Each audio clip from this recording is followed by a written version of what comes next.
What's up, everybody? Welcome back to Big Up, where we talk about all the great things in electronic music on vinyl.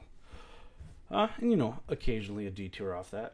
So, today we're gonna finally review Ohm Unit's Cosmetology Dark Matter. I think it's a third in the Cosmetology series. I'm almost positive. I'm a huge fan of Ohm Unit. I think he is one of the most innovative, while respecting the history of the music, interesting, experimental producers of the modern age. He makes a lot of drum and bass these days, but he used to make a little bit more. He did a lot of dubstep kind of his early stuff. He helped bring like the juke sound, footwork sound into drum and bass. All around pretty amazing producer. This one was released on Cosmic Bridge, which is Ohm Unit's own label. I've picked up I've picked up a good chunk of these. I can only buy so much vinyl, but usually when I see he releases stuff, I tend to grab it. So, I've had this one in my possession for probably getting close to a half a year. Ever since it first dropped, I picked it up immediately, and it's taken me a long time to review it because I'm not sure how I feel about it. It is not a dubstep album. It is not a ambient album. It is not a drum and bass album. It's kind of all of those things like mashed together and experimented with and spit back out. There's some good tunes on here, and I'm not going to deny that, but they all kind of fall into my patterns of what I like, but they're experimenting outside of that, which I think is awesome, but also sometimes it doesn't always work. So let's take a look at the vinyl, of course.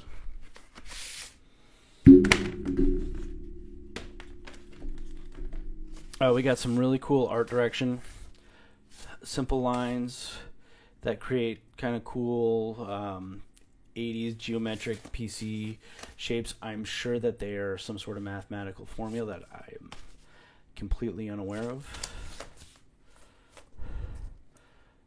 Only indications of what letters the plate are. No artist information or anything like that. There's the E. So we're going to take a look. And it looks like I'm going to get a little bit of glare. There we go. If you want to check out the track list. So, which of course I've got links to the Discog and the Spotify down in the comments. Down in the description. So make sure to go check those out. See if you can find this on vinyl if you want it. So we start off with Ohm Unit The Lake Samba Remix. This is kind of a slow, atmospheric, brooding, dark dubstep tune. Like, no cheesy thing when I say dubstep. Like it has a dub feel, like a raw reggae dub feel, but it also has a dark electronic, early jungle feel because of how dark it is. It's an okay tune. It's kind of the one that, like, I kept trying to sit down to write to review this album, and I'd end up walking away because it kind of lose my attention. I had to review it like 4 times, and it's mostly this first plate that does that, because he does the it was well A&R'd where it's slowly building up. It goes from like straight up dub into a little bit more more traditional dubstep stuff, and then kind of ends on a jungle note. and I'm sure that was done on purpose, but the early stuff, it just lost my attention. There was nothing capturing it. It's insanely well produced, and it's very cool that Ohm Unit is finding people and releasing kind of experimental, not your club bangers, like sit down and listen to this music. But it wasn't holding my attention. So next we got TMSV with Ominous. Once again, dark, moody, brooding. Definitely got some tribal feels to it. It's got some intertwined like drums that you wouldn't always hear. I like this one better than The Lake, but it's still. I think I've tried to review this like 4 times. Next, we got Pros Fiscal Death. A little more upbeat, a little more dubby, but I don't. That I mean, that's like I kind of just remember a dubby dubstep tune. Next up, we got Danny Skrilla, Sacred Waters. This one's a really atmospheric, really ambient tune.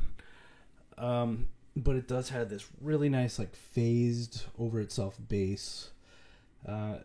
So that's a chalk with that one up as a positive. Next up, we got More Sounds, who did like a slowed down jungle tune, kind of dubstep style.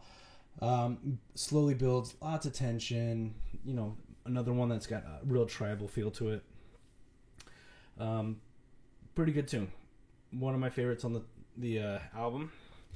Next, we've got Jay Kenzo, who I usually love his dubstep. Absolutely love his dubstep. And this one had huge bass.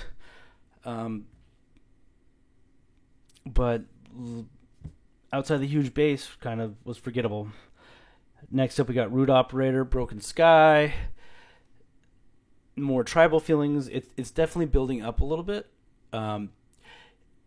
This one's really similar to the Jay Kenzo song. You can feel that, the whole album is slowly building and picking up speed, but still pretty forgettable, unfortunately. Rom, Decentralized, is like got some non-traditional drum patterns, which are interesting. I don't think it'd be pretty hard to DJ. Like, decent tune. Next up, we got Oliver York with Treasured. I keep wondering, it doesn't say this on Discogs, so I'm not 100% sure, but I think Oliver York is Scream. Scream's real name is Oliver York, and I know that he basically has said, I'm not making dubstep anymore. So, and I know Oliver York has released a couple dubstep tunes over the last year or two, and I keep wondering if maybe it's Scream as Oliver York just trying to do stuff but not have to feel like he's going to be pressured to go back into spinning dubstep.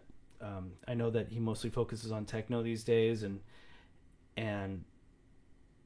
he was one of the guys who invented dubstep, so I'm willing to bet there's part of him that still wants to produce it on it every once in a while.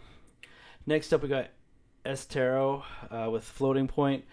We've reviewed Estero here previously. He's on the experimental side, definitely on like the tribal side. I read he was from the Middle East somewhere, and you can definitely kind of feel that influence of like Middle Eastern tambas and that style of music.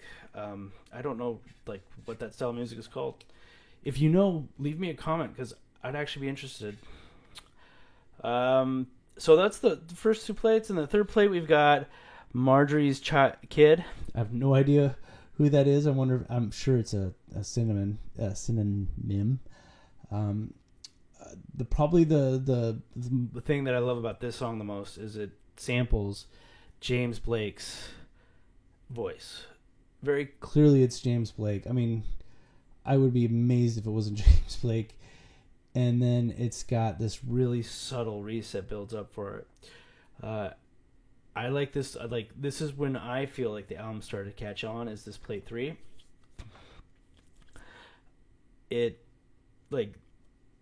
Plate 3 is the one I'm most excited for all the tunes. Next we got Ohm Unit and Synchro with Reflections. And this is the autonomic style that both Synchro and Ohm Unit were a big part of.